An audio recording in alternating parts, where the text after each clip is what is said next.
दोस्तों अस्सलाम वालेकुम। लर्न एंड अर्न के यूट्यूब चैनल में खुशामदीद। हमने अपनी पिछली वीडियोस में देखा था कि हमारे कौन कौन से तरीके होते हैं जिनसे हम सीएसएस को अप्लाई कर सकते हैं।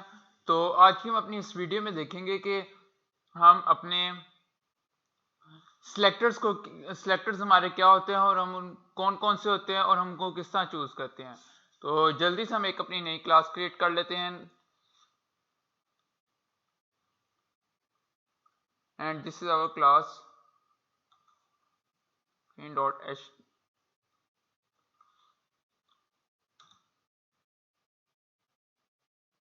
और हम जल्दी से अपनी बॉयलर प्लेट लगा के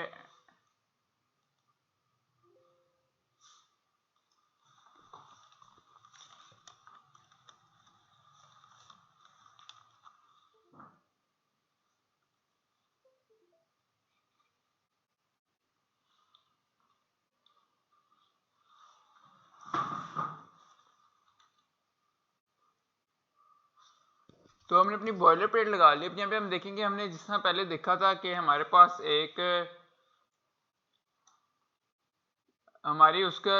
जो हमारा HTML है उसका एक सिंटैक्स है, CSS का सॉरी, एक सिंटैक्स है कि हमारे P है, उसके बाद हम कलर है,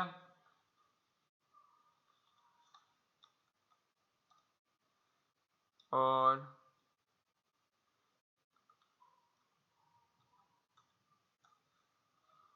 वैल्यू। ये हमारा CSS का सिंटैक्स है। तो हमने देखा था जो P होता है ये हमारा सिलेक्टर होता है, जो जो हमारे बताता है कि हमने कहाँ पे अपनी CSS अप्लाई करनी है। कलर होती है, प्रॉपर्टी होती है, और वैल्यू होती है, हमने कौन सी प्रॉपर्टी देनी है, उस प्रॉपर्टी की वैल्यू क्या होगी। तो आज की वीडियो में हम इस चीज़ को नहीं देखेंगे कि कलर और वैल्यू क्या होती है। हमारे जो आज की वीडियो का टॉपिक है वो हमारा सेलेक्टर है, यानी कि जो हमारे सिंटैक्स में बार बार तरफ आएगा वो क्या होता है और कितने टाइप्स के होते हैं और कौन कौन से होते हैं। हमारे पास चार किस्म के हमारे जो सेलेक्टर्स होते हैं वो चार किस्म के सेलेक्टर्स होते हैं। पहला हमारा होता है एलिमेंट सेलेक्टर,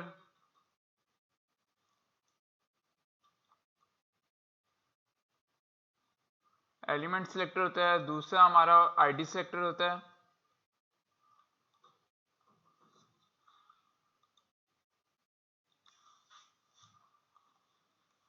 सेकंड वन जो होता है वो आईडी सेलेक्टर होता है। एंड इसी तरह थर्ड वन हमारा क्लास सेलेक्टर हो जाता है। और जो चौथा सेलेक्टर हमारा होता है वो हमारा ग्रुप सेलेक्टर होता है। तो हम देखेंगे ये क्या क्या होते हैं कि पी सेलेक्टर क्या होता है, एलिमेंट सेलेक्टर क्या होता है, आईडी सेलेक्टर क्या होता है, क्लास और ग्रुप क्या होता है। तो ये देखने से पहले हम कमेंट्स की बात कर लेते हैं। कमेंट्स किस तरह हम लगाते हैं। हमने देखा था कि हम अपने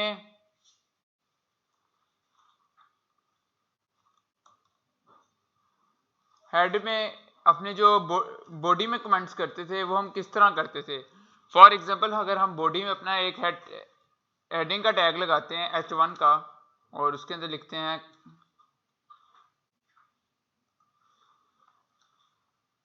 क्लास 15, और इसी तरह हम कंट्रोल दबा के एंटर दबा के अपनी हेडिंग का एक और टैग लगाते हैं जिसमें हम लिखते हैं सिलेक्टर्स। तो अगर हम अपने HTML में जब भी हम अपनी मार्कअप में कमेंट करना चाहते थे तो उसके लिए हमने जो मेथड अप्लाई किया था कि वो हम एक स्मॉलर देन, उसके बाद नॉट इक्वल टू और डैश डैश लगा के हम अपने किसी भी मार्कअप में HTML में कमेंट किया करते थे। इसका शॉर्ट मेथड था कि हम कंट्रोल प्लस फ्रंट स्लैश लगा के हम इसको कमेंट कर देते थे। तो लेकिन अगर हम अपने इसी कमेंट को अपने CSS में यूज करना चाहते हैं तो उसके लिए हम इसका सेम सिंटैक्स को यूज नहीं करेंगे कमेंट का। उसके लिए जो हमारा सिंटैक्स होगा वो हमारा होगा फ्रंट स्लैश स्टार, और फिर इससे हम स्टार और फ्रंट स्लैश को यूज करेंगे। तो जब भी हम अपने जो जितने भी आगे वीडियोस बनाएंगे उनमें हम दो तरह के CSS को यूज करेंगे। जो पहला हमारा CSS जिसको हम यूज करेंगे वो इंटरनल CSS होगा और दूसरा एक्सटर्नल CSS होगा। इनलाइन CSS को हम बिल्कुल भी यूज नहीं करेंगे और मैं आपको भी रिकमेंड नहीं करूंगा कि आप इनलाइन CSS को यूज करें, तो मैं अपनी इस वीडियो में इंटरनल सीएसएस को यूज़ कर रहा हूँ, और आपकी मर्ज़ी है, आप एक्सटर्नल सीएसएस भी यूज़ कर सकते हैं और इंटरनल सीएसएस भी यूज़ कर सकते हैं। क्योंकि मैंने थोड़ा सा कोड लिखना है, नंबर ऑफ लाइन्स में कोड लिखना है, तो मैं इंटरनल सीएसएस यूज़ करूँगा ताकि एक ही पेज में सारा कुछ रहे। तो जैसे कि हमने देखा था, इंटरनल सीएसएस लिखने के लिए हम स्टाइल का टैग यूज़ करते हैं। स्टाइल के टैग के बीच में अगर हम किसी चीज़ को अपने अप्लाई करना चाहते हैं अपने स्टाइल के टैग में, अगर हम किसी भी चीज़ को कमेंट करना चाहते हैं, तो उसके लिए हम कौन सा मेथड यूज़ करते हैं, तो वो हम देख रहे थे। तो कमेंट करने के लिए हम जब भी हम अपने सीएसएस में करेंगे, हम अपनी स्टाइलिंग में यूज़ करेंगे, तो हमारा कमेंट इस तरह का होगा। ये हमारे कमेंट का सिंटैक्स है। और जब भी हम HTML में करेंगे तो हम ये यूज़ करते हैं। लेकिन आपका जो VS कोड है वो इतना स्मार्ट है कि वो समझ सके कि CSS कौन सा है और मार्कअप कौन सा है। तो हम सिंपल अपने VS कोड में Ctrl+/ लगाते हैं, तो हमारा कमेंट हो जाता है, वो बेशक CSS का हो या फिर हमारा HTML का हो। तो अब हम बढ़ते हैं अपने जो आज का असल टॉपिक है, सिलेक्टर्स के बारे में। सिलेक्टर्स क्या होते हैं? तो सबसे पहले हम देखेंगे एलिमेंट सिलेक्टर। एलिमेंट सिलेक्टर क्या होता है? एलिमेंट सिलेक्टर में हम अपने किसी भी एलिमेंट को पकड़ते हैं, जस्ट लाइक के मैं इसको 2 मिनट अनकमेंट कर लेता हूँ। हमारा हेडिंग का एलिमेंट होगा, या फिर हम एक पैराग्राफ का एलिमेंट क्रिएट कर लेते हैं और उसमें कुछ डमी टेक्स्ट फिल कर लेते हैं।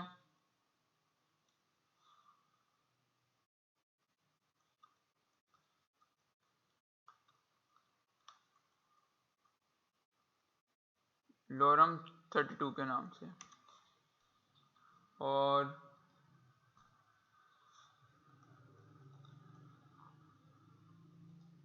इसको टॉगल रैप कर लेते हैं।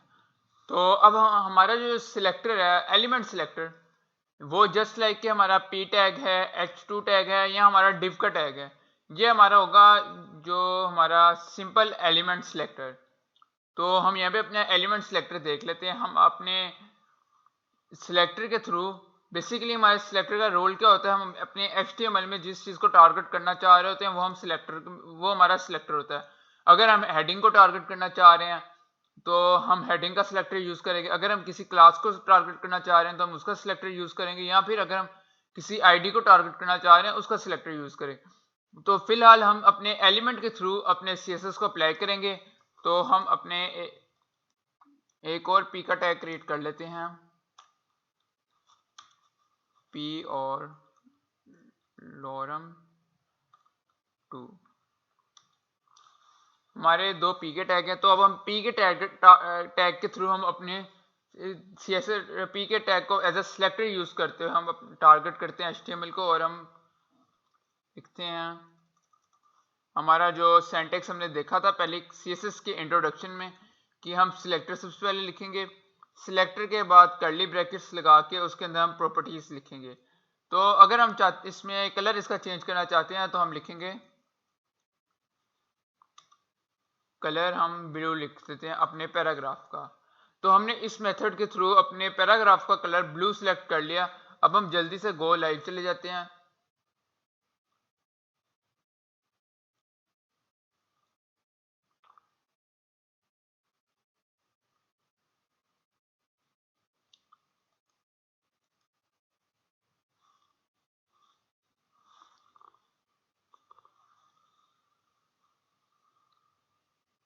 तो हम गो लाइव चले जाएंगे, तो फिर हम देखेंगे कि हमारे फ़र्क पड़ा है कि नहीं पड़ा। तो आप देखें हमारे जितने भी उसने जो पैराग्राफ के टैग हैं उनका उसने कलर चेंज करके ब्लू कर दिया है, जैसे हमने उसको रखा था। तो इसको हम सेट कर लेते हैं, साथ साथ सेट कर लेते हैं।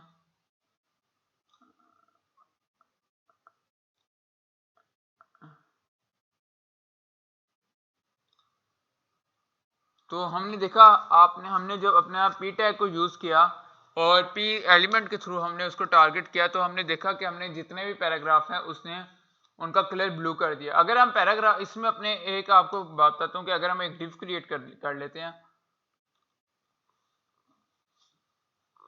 और उस div के अंदर पैराग्राफ का टैग हम यूज करते हैं और उसके अंदर लिखते हैं lorem 8, इसको कंट्रोल से एस करके सेव किया। तो आप देखें इसने जो हमारा div के अंदर ही पैराग्राफ है उसको भी उसने टारगेट कर लिया। मतलब ये कि हम अगर एलिमेंट के थ्रू अगर हम किसी को अपने CSS अप्लाई कर रहे हैं, किसी एलिमेंट के थ्रू, सिलेक्टर हमारा एलिमेंट के थ्रू है, तो जितने भी पैराग्राफ के जितना भी वो वाले एलिमेंट होंगे वो हर उस एलिमेंट को टारगेट करेगा, बेशक वो div के अंदर हो या जहां मर्जी आपका मौजूद हो। उसने पूरे आपके मार्कअप में देखना है, जहां जहां पे उसे वो वाला टैग आपका मिलता है, वो उसको एलिमेंट मिलता है, वो उसको वहां पे जाकर टारगेट करेगा और उसका कलर चेंज कर देगा। अब अगर आप चाहते हैं कि हमने 3 पैराग्राफ हमारे पास हैं और इन 3 में से किसी एक या 2 को हम टारगेट करें, तो अगर आप किसी एक को टारगेट करना चाहते हैं तो उसके लिए हम आईडी को यूज करते हैं। जैसे कि हमने अपनी HTML की क्लासेस में देखा था कि जो आईडी होती है वो यूनिक होती है और वो सिर्फ एक ही दफा यूज होती है, उसके किसी और एलिमेंट को हम एक ही नाम की दूसरी आईडी नहीं दे सकते। जिस तरह हमने देखा था कि एग्जांपल ली थी कि हमारा आईडी कार्ड नंबर है शनाख्ती कार्ड का, तो वो पूरे पाकिस्तान में सिर्फ एक हमारा ही वैसा होगा और यूनिक होगा। इसी तरह आईडी यूनिक होती है। अगर हम देखें, हम इसको आईडी के थ्रू जो हमारा सेकंड मेथड है सिलेक्टर्स का, जो सेकंड सिलेक्टर है वो आईडी सिलेक्टर है। और अगर हम आईडी के थ्रू CSS अप्लाई करना चाहते हैं, हम किसी HTML में आईडी के थ्रू टारगेट कर रहे हैं किसी को, तो उसके लिए हम आईडी जिसका तरीका मेथड ये है कि हम लिखते हैं आईडी और हम इसको एक आईडी दे देते हैं। फॉर एग्जांपल हम इसको देते हैं रेड और हम देखेंगे आईडी के लिए हम किस तरह इसको टारगेट करेंगे। तो जब भी हम किसी को भी आईडी के थ्रू टारगेट कर रहे होंगे तो आईडी के लिए हम हैश का निशान यूज करेंगे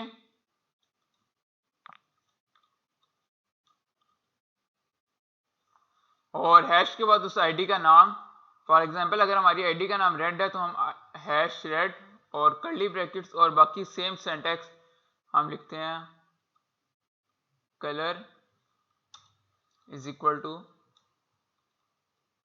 रेड देते हैं और इसको अगर हम सेव करें तो आप देखें हमने जिस पैराग्राफ की आईडी रेड रखी थी उसको का कलर रेड हो गया है। बाकी तमाम पैराग्राफ का कलर ब्लू है और जिसकी आईडी हमने रेड रखी थी उसका कलर रेड हो गया है। तो अगर हम चाहते हैं कि हम तमाम जो हम अपने प्रोग्राम में मार्कअप में मौजूद तमाम एलिमेंट्स को टारगेट करना चाहते हैं तो हम एलिमेंट का टैग यूज करेंगे।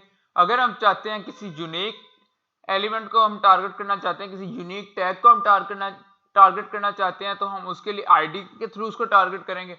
लेकिन अगर हम अपने प्रोग्राम में मौजूद 2 से 3 सेम एलिमेंट्स को, कि अगर पैराग्राफ के टैग वाले सेम जो टैग वो सेम है, अगर हम उनमें 2 से 3 को चूज करना चाहते हैं या डिफरेंट भी हो सकते हैं, तो हम उनको क्लास के थ्रू टारगेट करेंगे। फॉर एग्जांपल अगर मैं इसको बाकी जो 2 हमारे पैराग्राफ हैं उनको मैं अगर आपको क्लास देकर समझा देता हूँ कि क्लास हम लिखेंगे क्लास और इसकी क्लास हम रख देते हैं ग्रीन और हम इसके साथ साथ इसको भी क्लास दे देते हैं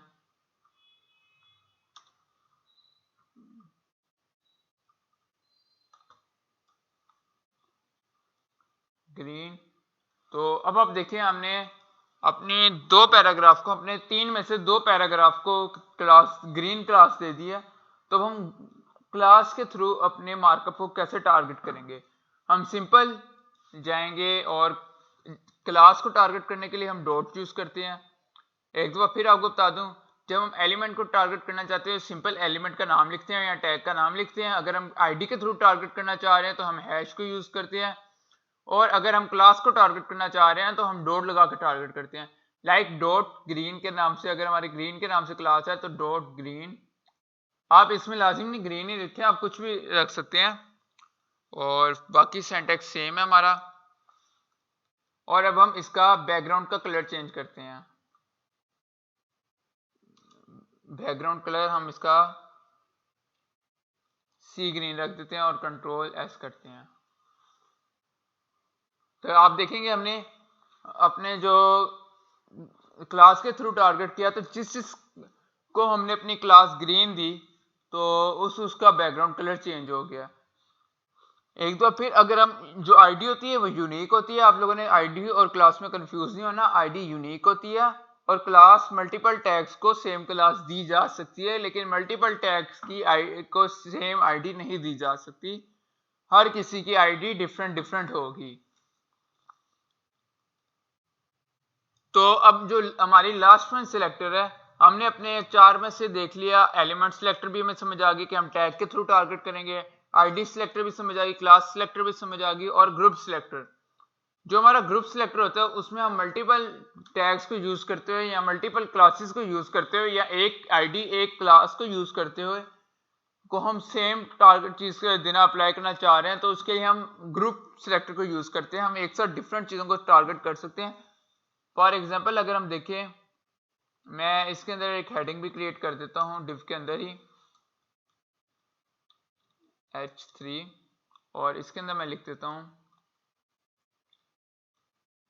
लर्न एंड अर्न।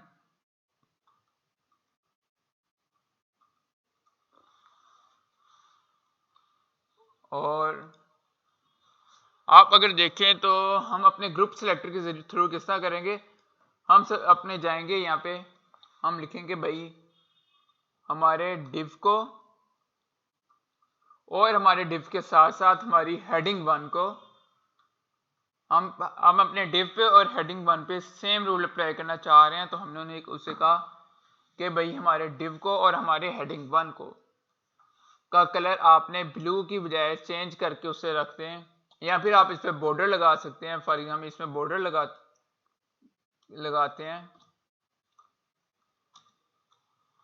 आपने हमारे इसमें बॉर्डर लगा दें भाई, और बॉर्डर आप लगा दें इसमें स्लेट ब्लू कलर का, और हम इसको कंट्रोल सेव करते हैं। टारगेट क्यों नहीं कर पा रहा, हम इसको कलर दे के देख लेते हैं।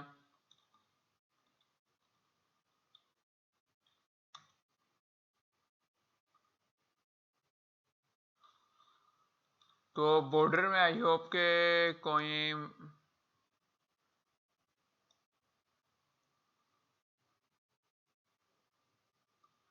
बॉर्डर रिलेटेड कोई मसला आ रहा है, तो हम इसको कमेंट आउट कर देते हैं। तो चूंकि ये हमारा CSS में कमेंट हुआ है, तो आप देख लें इसका मेथड ये है। हमारे VS कोड ने ऑटोमेटिकली इसको डिफरेंट तरीके से इसका सिंटैक्स CSS वाला सिंटैक्स रखा है।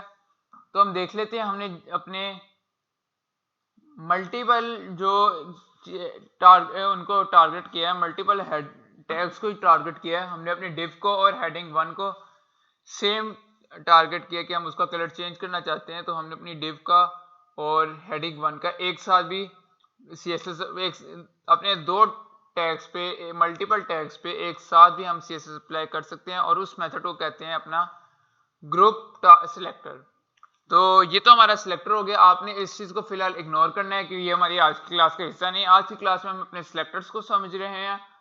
तो हमने आज को एक बार फिर मैं आपको बताता चलूं, और एक और बात जो मैं आपको बताता चलूं, काफी लोग ये पूछते हैं कि लाइक मैंने अगर इसको बैकग्राउंड कलर इनका चेंज करना चाह रहा हूं, तो मैं लिखता हूं इस तरह करता हूं। तो ये सारा कुछ कैसे करता हूं, कैसे ऑटोमेटिकली लिखा जाता है। तो मैंने आपको पहले भी बताया था, VS कोड में हमारा जो बेनिफिट होता है कि अगर हम बैकग्राउंड कलर इसको देना चाह रहे हैं, तो हम बैकग्राउंड कलर में अगर आप सिंपल B लिखेंगे, तो जो जो आपके टैग्स या एलिमेंट B से शुरू हो रहे हैं वो आपको शो होना शुरू हो जाएंगे। आप आगे B से आगे कोई भी लफ्ज लाइक बॉटम है, तो B के बाद आप M लिख दें तो आपको बॉटम शो होने लग जाएगा। आप M के बाद अगर O लिखेंगे तो बॉटम नहीं शो होगा। आप B के बाद T लिख दें तो बॉटम तब भी आपको शो होगा, लेकिन ये देखिए बॉटम आपको यहाँ पे फिर शो हो रहा है। तो आपने जो भी टैग लगाना है उसके पहले या 3-4 कैरेक्टर्स आप लिखेंगे तो वो आपको शो होने लग जाएगा। मैं बैकग्राउंड कलर चेंज करना चाह रहा हूँ, तो मैं B के बाद COL लिख दूँ तो मेरे पास बॉर्डर कलर सारा कुछ और बैकग्राउंड कलर भी शो हो रहा है। तो आप इस तरह जल्दी से अपने कोडिंग को फास्ट कर सकते हैं और बैकग्राउंड कलर अप्लाई कर सकते हैं। और हम इसका बैकग्राउंड कलर येलो कर वॉयलेट कर देते हैं और इसको सेव करते हैं। तो आप देखें हमारे div पे और हमारी हेडिंग पे सेम जो CSS अप्लाई हो गई है। तो आज के लिए इतना ही। आज के हमने क्या देखा, एक बार फिर रिपीट कर देता हूँ। हम किस तरह कमेंट करने के मेथड्स हमने देखे कि अगर हम CSS पे कमेंट करते हैं तो उसका सिंटैक्स क्या है, ये हमारा CSS का सिंटैक्स है। और अगर हम HTML में कमेंट करना चाहते हैं तो उसका सिंटैक्स आपको ऑलरेडी पता है। और उसके बाद जो हमने देखा कि हमारे सिलेक्टर्स कौन कौन से होते हैं, उनकी हमारा किस तरह हम सिलेक्टर एलिमेंट का सिलेक्टर यूज कर सकते हैं, हम अपना आईडी का सिलेक्टर यूज कर सकते हैं, क्लास का और ग्रुप का, और ये क्या होते हैं। हम जितने भी, अगर हम चाहते हैं कि हम एक साथ हमारे प्रोग्राम में मौजूद एक ही टैग को, लाइक पैराग्राफ या हेडिंग के टैग को टारगेट करना चाहते हैं, तो हम वो लिख के टैग लिख के उस पर CSS अप्लाई कर देंगे तो तमाम टैग्स पे अप्लाई हो जाएगा।